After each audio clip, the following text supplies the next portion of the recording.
मुझे जिस प्रकार से ये अंदर पिटारा लेके गए, ये पिटारा थोथा पिटारा दिख रहा है, इसमें कोई हमें बड़ी उम्मीदें नहीं है। नमस्कार साथियों, हमारे साथ मौजूद है अनिल जी सारण जो प्रदेश महासचिव है। आइए इनसे हम बातचीत करते हैं बजट के बारे में। सर नमस्ते। नमस्कार सर। कहाँ से आए हो आप? सर मैं जोधपुर से हूँ और आज हमारे राजस्थान का जो अंतिम इतने दिन तक तो विधानसभा चली और बजट का एक सत्र है। ये जो राजस्थान के अंदर हमारे जैसे देख लो आप, बाड़मेर जैसलमेर से लेकर इधर करौली धौलपुर से लेके कोटा बूंदी के लोगों की इस बजट पर नजर है, लेकिन मुझे जिस प्रकार से ये अंदर पिटारा लेके गए, ये पिटारा थोथा पिटारा दिख रहा है, इसमें कोई हमें बड़ी उम्मीदें नहीं है। क्योंकि ये जो पीछे वाले बजट आपने देखे, बड़ी उम्मीद क्यों नहीं? सरकार तो बहुत बड़ा बजट लेके आ रही है आज। सरकार के पास थोथी घोषणाओं के अलावा कुछ नहीं है। अभी आधे घंटे में ये जो पिटारा है इनका थोथा, ये सबके सामने बाहर आ जाएगा। जिस प्रकार से भ्रष्टाचार हो रहे हैं, इनके 2 साल हो चुके हैं सरकार के, इनके मंत्री भ्रष्ट। हमारे खिंवसर से आदरणीय रेवंत राम जी डांगा जो पहले बड़े बड़े दावे कर रहे थे कि ऐसे कर देंगे, डबल इंजन की सरकार है, इस प्रकार से भ्रष्टाचारी मामलों में वो लिप्त हो रहे हैं।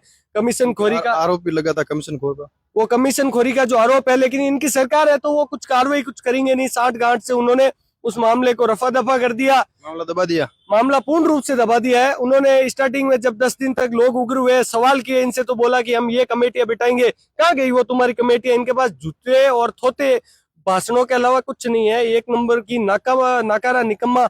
अब आप इस प्रकार से देख लो, जैसे मेरे को अगर आप मुख्यमंत्री बना दोगे तो मेरे पास योग्यता ही नहीं है मुख्यमंत्री की, तो मैं वहां जाके क्या करूंगा।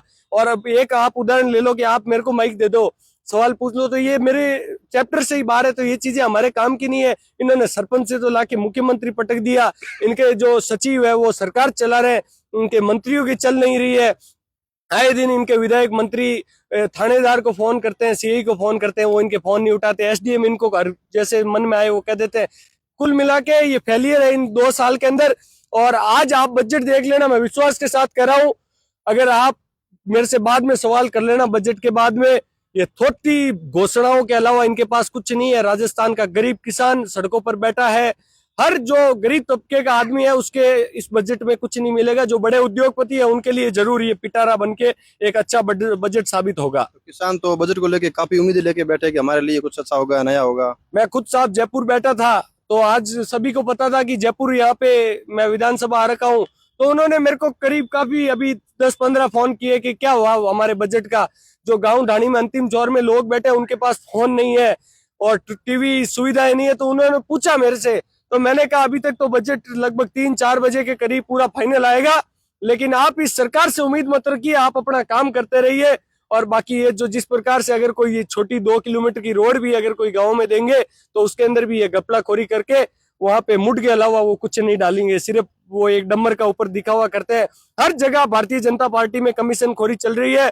बस ये है कि ये जो बातें हैं इनकी 4 दीवारी में है, वो दबके हर आदमी प्रशासन से लेके लिप्त है सर भ्रष्टाचारी के अंदर। सर क्या नाम है आपका? ललसा देवासी नाम है और मैं राष्ट्रीय पशुपालक संघ से प्रदेश प्रवक्ता हूँ। जो हमारे जो देवासी समाज है वो पिछले 2 साल से लगातार आए दिन इस सरकार को लेकर धरने देता आ रहा है कि भाई हमारे साथ जो भी हमारी 10 सूत्रीय मांगे हैं उनको पूरी की जाए। लेकिन कहीं ना कहीं जो राजस्थान की सरकार है वो बिल्कुल भी ध्यान नहीं दे रही है और बिल्कुल अनदेखा कर रही है। मैं आपको बता दूं कि राजस्थान का पूरा देवासी समाज जो है हमेशा भारतीय जनता पार्टी के साथ में रहा है, लेकिन भारतीय जनता पार्टी उनको नजरअंदाज करने के अलावा और कुछ नहीं करती।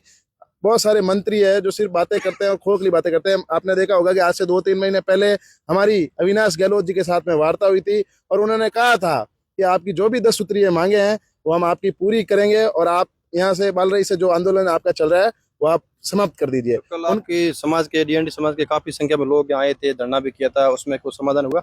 उसमें कुछ भी समाधान नहीं हुआ। वहां पर किरोड़ी लाल जी, इनके जो मीणा मंत्री है, कैबिनेट मंत्री है, उन्होंने कहा कि हम आपकी टीम से वार्ता करेंगे। उन्होंने वहां पे सचिवालय पे बुलाया। जब वहां पे हमारी टीम सचिवालय पहुंची तो सचिवालय पहुंचने के बाद में उन्होंने वहां देखा तो मंत्री जी खुद गायब है, शादी में है, वो तो सिर्फ खाना खाने का आनंद ले रहे हैं।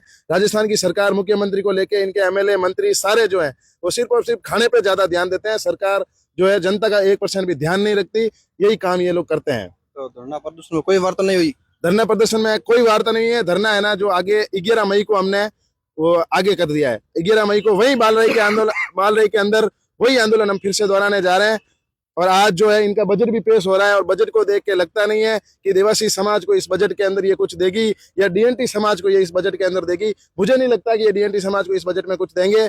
ऐसा लग रहा है ये सिर्फ वोट बैंक के लिए यूज करते हैं और इनका कुछ नहीं है। टीएनटी समाज के कल उनको कुछ लोग, हमें बातचीत हुई थी लोगों से, उन्होंने बोला कि अगर हमारी मांगे नहीं मानी गई तो हम जेल भरो आंदोलन भी करेंगे। वो कब देखने को मिलेगा? बिल्कुल, वो हम 11 मई को जेल भरो आंदोलन करने जा रहे हैं।